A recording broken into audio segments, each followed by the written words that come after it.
Bonsoir. Étrange cette année, les festivaliers de Pougnérisson ont de drôles de comportements. Il faut dire que chacun à son arrivée, on lui révèle son signe astrologique version nombril. Il y a donc les chèvres du Poitou, il y a les oies blanches, il y a les baudets, il y a les griffons vendéens. Et depuis 3 jours, ils s'entraînent comme des bêtes pour représenter dignement leur espèce. Exemple ce matin avec les poules de Maran qui ont fait une irruption intempestive sur le plateau de nos confrères d'Ombilic FM. Regardez. Il y a une invasion d'ascendants de poules qui est en train de...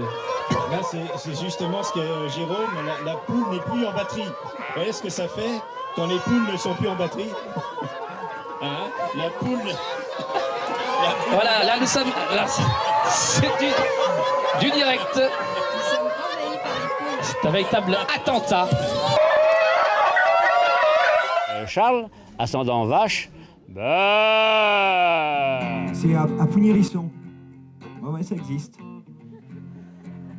C'est dans les Deux-Sèvres, ouais. Mais ça existe aussi, oui. Ah oui, je pense qu'ils vont apprécier vos références, là, ouais. Vers le Puy du Fou, oui, c'est ça.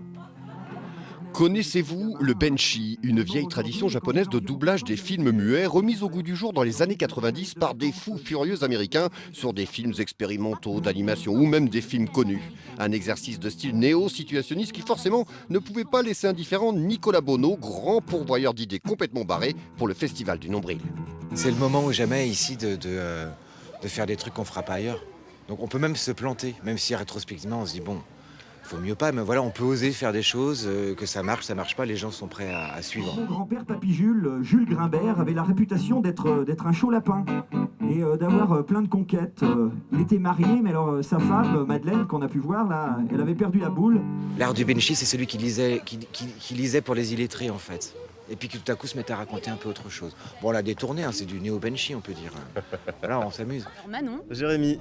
On est des moutons vendéens.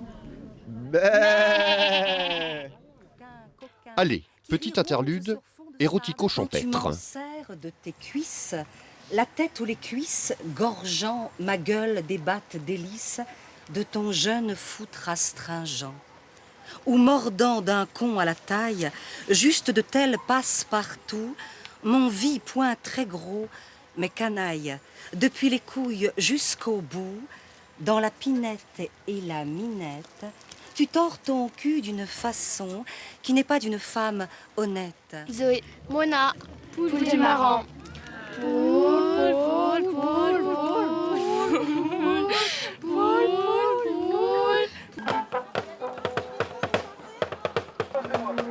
Autre bonnellerie pour revenir aux expériences socio-politico-culturelles de Nicolas Bonneau, ce surprenant Bienvenue en frousse profonde, une étrange thérapie de groupe où chacun est invité à exorciser ses peurs, effrayantes mais libératoires, manipulation des masses.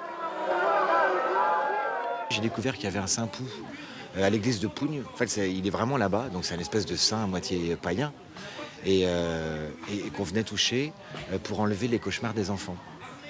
Donc les gens venaient avec leurs enfants et enlevaient les cauchemars. Donc on est reparti sur cette idée-là. Allez les filles, c'est cadeau, c'est pour moi. Vous ce soir, on se quitte avec Kent. Kent qui est en concert tous les soirs aux côtés de Yannick Jolin. Un Kent qui profite du festival à fond. Au fait, moi, je suis vache maraîchine. Alors, à vous, puis à tout le monde. À demain. Sa femme l'attend sur le pied de guerre. Il fait demi-tour, il s'enfuit. Chercher l'amour au fond d'un verre. Il y a pourtant de l'ouvrage à faire. Pas peur de serre, pas peur de serre, pas peur de serre.